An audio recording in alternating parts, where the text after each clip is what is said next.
Last month, on the 25th of May, the patriarch or church leader of the Armenian Catholics across the world, his Beatitude Gregory Peter the 20th Gabroyan, died in Beirut, Lebanon, at the age of 86. He had been made patriarch in 2015, so he had a short term of about 5 or 6 years. During the same period that the patriarch died in Lebanon, I also came across a webinar organized by Canon William Taylor, a Knight Commander of the Order of the Holy Sepulchre and pastor of St. Mary's Catholic Church in Chelsea, Michigan. He had organized a webinar on the Christians, or largely Palestinian Christians, of the Holy Land. Now, the first reaction you might have is to wonder, why am I today, of all days, speaking about the death of a patriarch and a webinar on Christians in the United States? Well, welcome to Intuitive Reactions, the MENA and Gulf regions. This is my number 31 today. The reason I'm doing this is because following the Gaza war and the violence and the carnage that resulted from that war, as well as conversations I've had, whether in webinars or in person with people, I've been left with the impression once more that people consider the vast Middle East, North Africa region, or West Asia, North Africa, if you will, as being largely one, peopled or populated entirely by Muslims, and Israel stands there in the middle with a majority, sort of majority, of Jewish Israelis living in the state of Israel. And what I wanted to do today is to dispel this myth, to debunk this myth that there are no Christians in the region.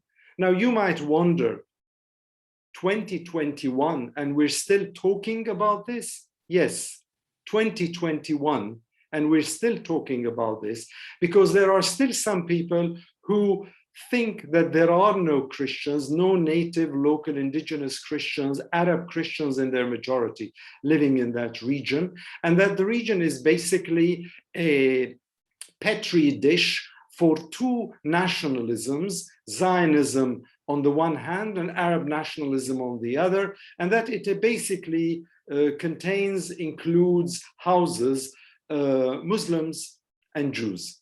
Well, that is not true, because as some of you listeners would know, and should know if you don't, that there are quite a few Christians living across the whole region too.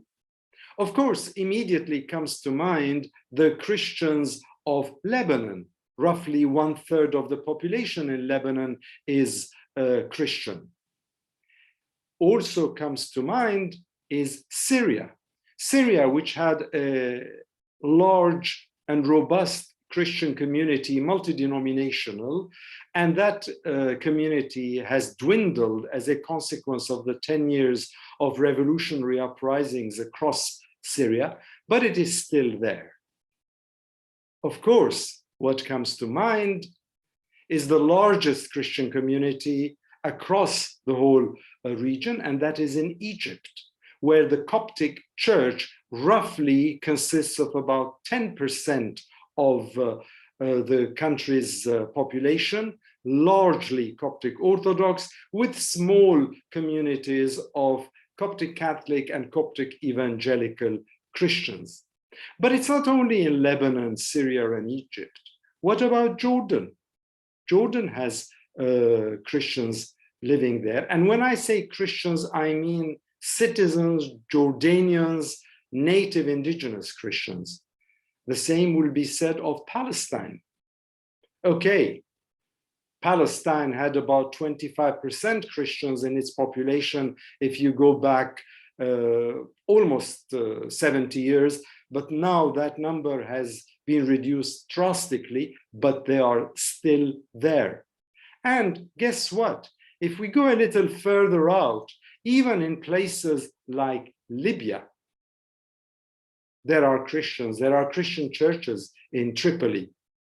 If you go to Gaza, that place which witnesses a ferocious, fierce war every now and then, a little enclave, a little strip that is almost punished, blockaded, closed off. Yes, it has Christians in it as well. And one of the most active ecumenical organizations in the region is the Middle East Council of Churches that caters to some extent to the needs of Christians across this whole vast region. Of course, I'm not mentioning here the Christians of the Gulf region. And if I include Iran and the 6 Arab GCC countries, Iran has been rich with Christian communities, the largest of which has been and still remains, despite reduced numbers, the Armenian community. And then in the Gulf cooperation countries such as Kuwait, such as the United Arab Emirates, such as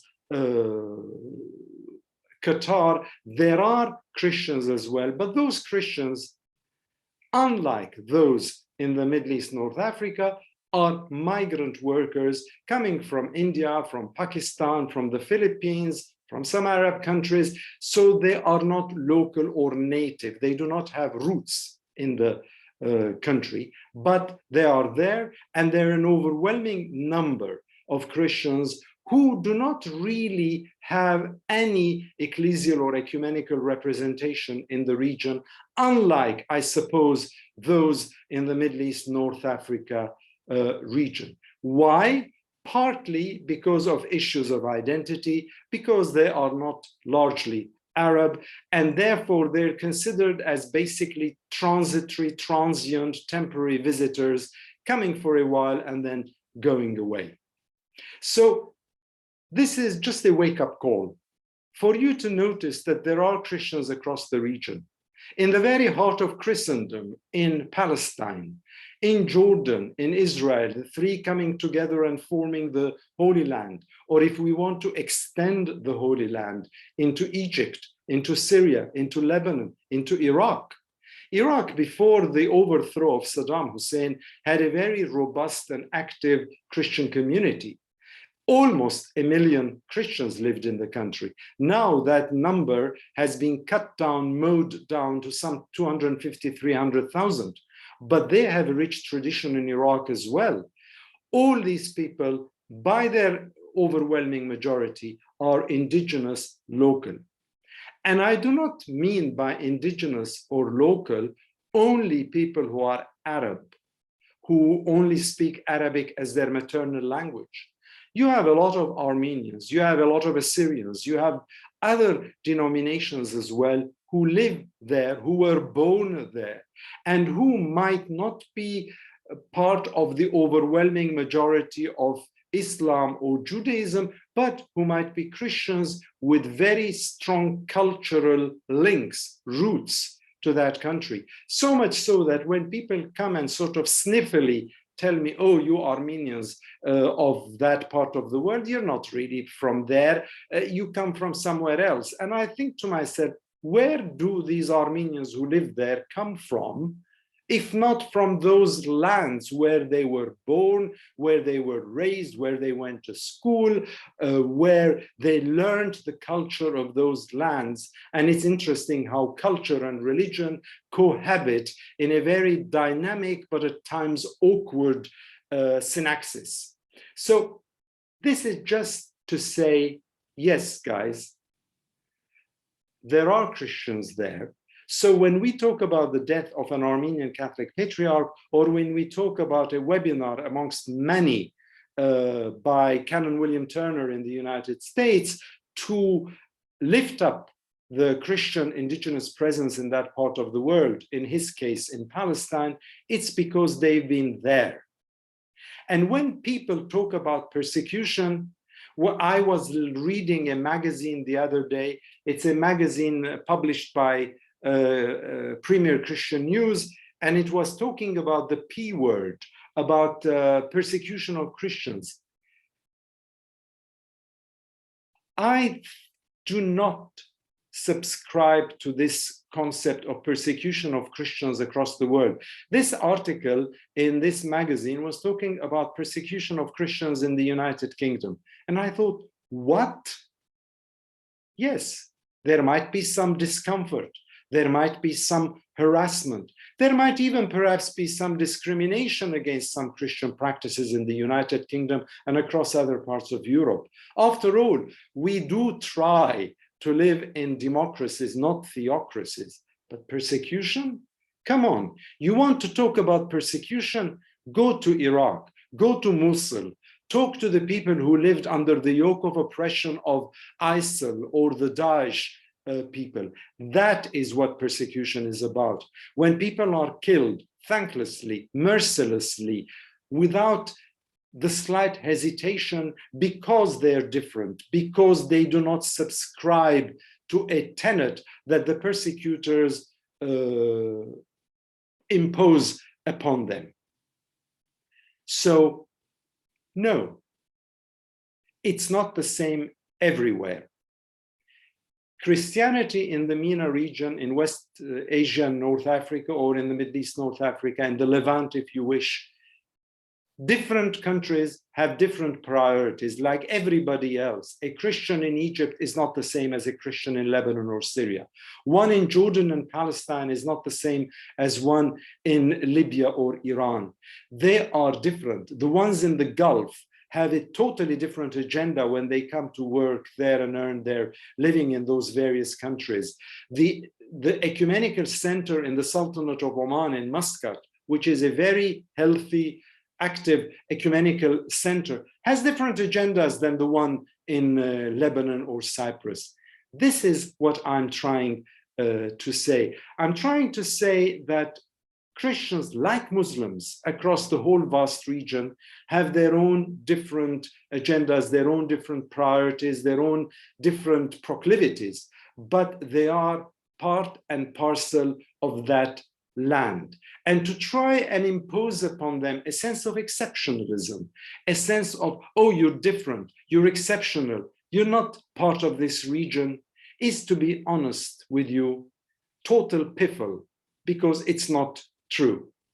What they yearn for, and this is quite true and distinct from Jewish and Muslim populations, is that they want to live in countries, in states that respect citizenry, that basically looks at the people as citizens, not as subjects, not as people, not as cannon fodder, not as people to be told what to do and what not to do, to be humiliated, to be punished, to be neglected and ignored just because they're ordinary people who do not belong to that magical elite of rulers. Look at what's happening in Lebanon. Look what's happening in other parts of the world. What happens is very simple. Either you get corruption, which is mind-numbing, or you get a total oppression of human rights that is equally mind-numbing. So this is basically what I want to say. And one other thing I would like to say is that when people talk to me about the Christians of the Middle East, North Africa, whether you like it or not, it is cultural for the Arab Christian of the region, or for any Christian who was born and lived there, in his or her own mind, to make a difference, to draw a distinction between the Christians who are from the land and those who are in the land. Because there are loads of Christians from the United States and from Europe who come and do an enormous amount of work. Some of them call themselves missionaries. Others come as activists. Some come to help the local population. the accompaniment group, the EAPPI group for the UK and Ireland or elsewhere, which is run by the World Council of Churches in conjunction with other churches. These people come as committed Christians to the land. They do not become part of the land, but they're in the land. They're no less Christian and no more Christian than their sisters and brothers who were born and lived there, but culturally they are different. That is something that we also must take on board when we talk in webinars about Christians, or when we talk about the death of a patriarch, the installation of a new bishop. There was a new bishop who was installed recently at the Anglican Church in Jerusalem, at St. George's Cathedral, a wonderful young pastor who took over the responsibility of bishop there, and who happens to be an Arab, as he should be. I started this little episode by telling you about my mentor, my teacher, Patriarch Emeritus Michel Sabbah, a wonderful man. He is known as the man of the people, the priest of the people, the patriarch of the people. Why? Because he was from them, and he managed to understand their woes, their ills, their pain, their frustrations much, much better than somebody flying in to try and diagnose those ills and frustrations. I know friends of mine who've lived across the region for 30, 40 years and have held very important ministries in the church across the whole region, including the Gulf. These people have learned to identify with the issues, good and bad, of the region. But somebody comes for 2 years, considers himself or herself a Christian, and then starts pontificating and telling the local people what they should do and what they should not do in order to be good Christians or to be good followers of Jesus. No, thank you very much. I don't need that kind of advice. I don't need that kind of prescription, nor do the people living there.